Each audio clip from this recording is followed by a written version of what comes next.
Welcome to the LuckyShots podcast with your host, Ricky Larson, presented by LuckyShots Media. What's up, everyone? Thanks for tuning in to the LuckyShots podcast. I am your host, Ricky Larson. Today, we wrap up our fantasy draft analysis for the 2021 season as we take a look at the position that stunk up the league last year, the tight end position. There are a few gems that can separate your team from others, but when it comes to the amount of those gems, they are few and far between. Let's not waste any more time. Let's hop right into it.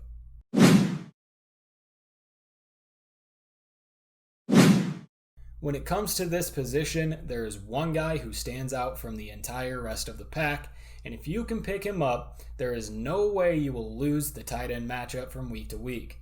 I'm obviously talking about Kansas City Chiefs tight end Travis Kelce. Kelce finished with nearly 50 points more than the tight end 2 last season, with 312.76 points in total. He had a staggering 20.8 points per game and racked up 12 games over 15 points, which is the boom number for tight ends. He hauled in 105 passes for 1,400 yards and 11 touchdowns. Now, because of the landscape of tight ends and the kind of points Kelce puts up week to week, exactly how high should he go in the fantasy draft? There have been discussions on whether or not he should be a first-round pick. I believe your team has other needs that should be met in the first round, but Kelce to me is definitely a second-round pick for the 2021 fantasy draft.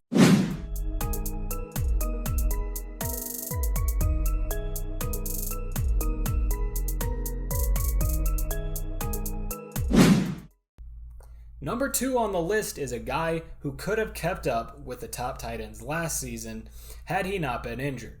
George Kittle. Kittle himself is a game breaker as he ranked number 3 in points per game last season with 15.6, only playing in 8 games before he went down to injury.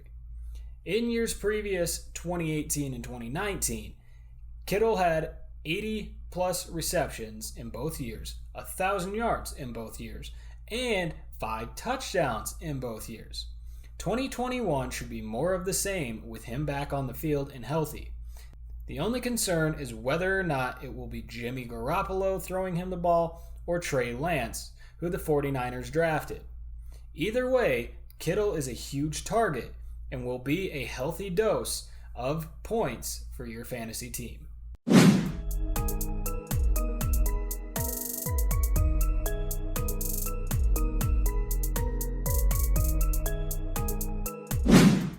Behind Travis Kelce in fantasy last season was his AFC West companion from the Las Vegas Raiders, Darren Waller. The Walrus actually caught more passes than Kelce last year, hauling in 107 receptions for 1,200 yards and 9 touchdowns. He ranked number 2 in points scored with 278.6 and number 2 in points per game with 17.4. Darren Waller was number 1 in targets at the tight end position, number 1 in deep targets, number 1 in red zone targets, and number 1 in yards after the catch. He is a dangerous option, and if you can snag him as your top tight end, you won't have to worry about him getting the ball.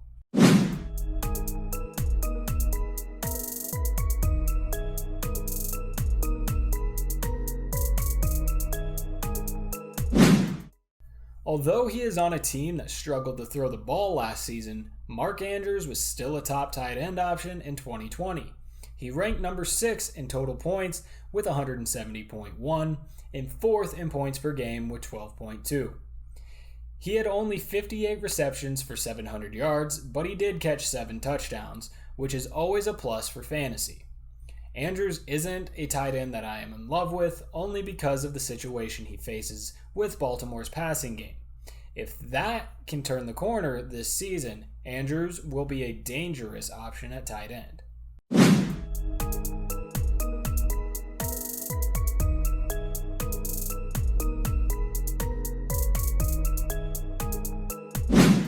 So rounding out the top 5, I am going to gamble on a rookie. I believe because of his situation and his raw athleticism, Kyle Pitts can be a top tight end in fantasy. Pitts was the Falcons' very first pick in the 2020 draft, and without Julio on the team anymore, Matt Ryan is going to need a big target. Pitts is just that. 6'6", 246 pounds, he will be an easy guy to find for Ryan. In college, Pitts had 43 receptions and nearly 800 yards with 12 touchdowns last season.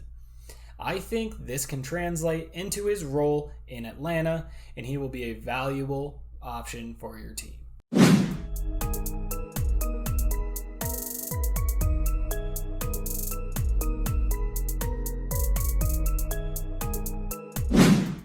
At number 6, TJ Hockenson looks to have another productive season.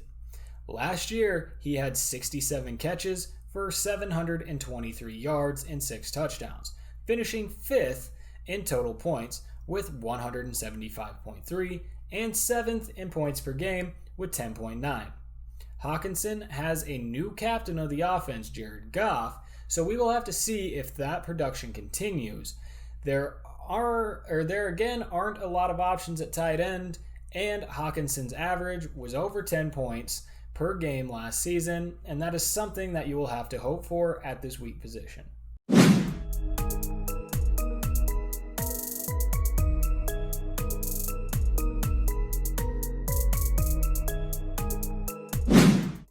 Noah Fant is a young star with a lot of potential, and many believe this could be the year he really breaks out. Last season, Fant hauled in 62 passes for 600 yards and 3 touchdowns. He was ranked 9th in total points with 149.3 and 11th in points per game with just shy of 10 points. The Broncos are rebuilding, and some think that they are on the verge of being competitive. The Broncos picked up Teddy Bridgewater in the offseason, which creates a bit of uncertainty at quarterback with Drew Lock already being there. But if the Broncos are going to be competitive, players like Noah Fant will have to step up as a playmaker, and if he does, it will also benefit your fantasy team.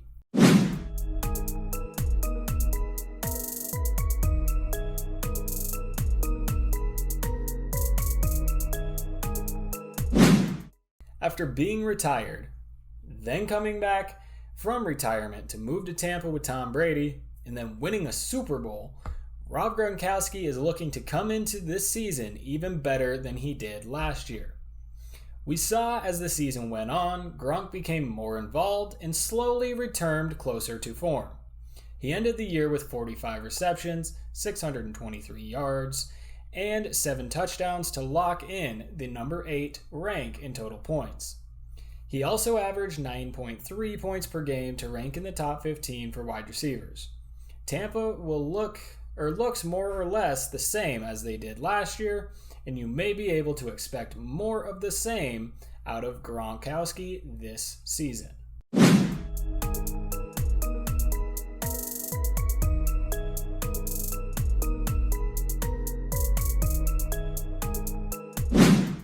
The Giants were a team who always seemed to be in games last season, and had a few little things gone their way, they could have won even more games.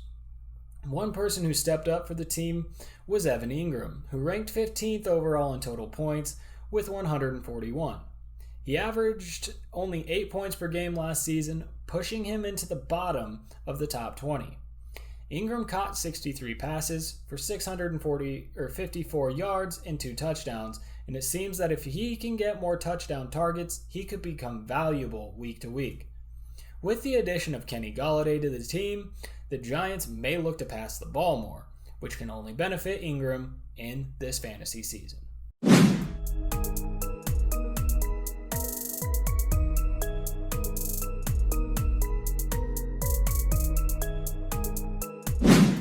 A tight end who ranked highly last season with great performances was Robert Tonyan. Tonyan finished 4th in the overall points with 176.6 and 6th in points per game with 11. He hauled in 52 passes for 586 yards and 11 touchdowns. The touchdowns is where most of his points came from, as he scored at least one touchdown in 9 games.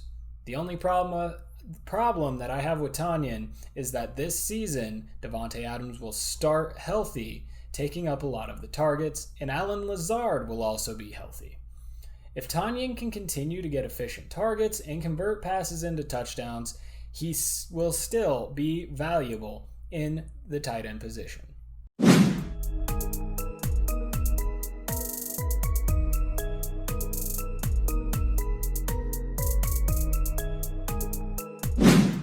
Alright folks, that is it. All of the breakdowns at each position are over. It's now time to get out there and build your fantasy team and dominate your fantasy leagues. Now, here is some special information. I have constructed a full fantasy draft kit that can be found on my Twitter and my Facebook. The kit has everything from rankings, talent tiers at each position, bye weeks, strength of schedule, and 2020 ranks showing points scored and averages. Along with that, there is a player stack cheat sheet showing what certain stacks could look like from week to week with certain players. All of this can be found on my Twitter at LuckyShots Media or on my Facebook, LuckyShots Media 605. Go on over to those, give them a follow, and get your 2021 fantasy draft kit, and stay tuned to each of those accounts for updates to the show and news regarding the NFL.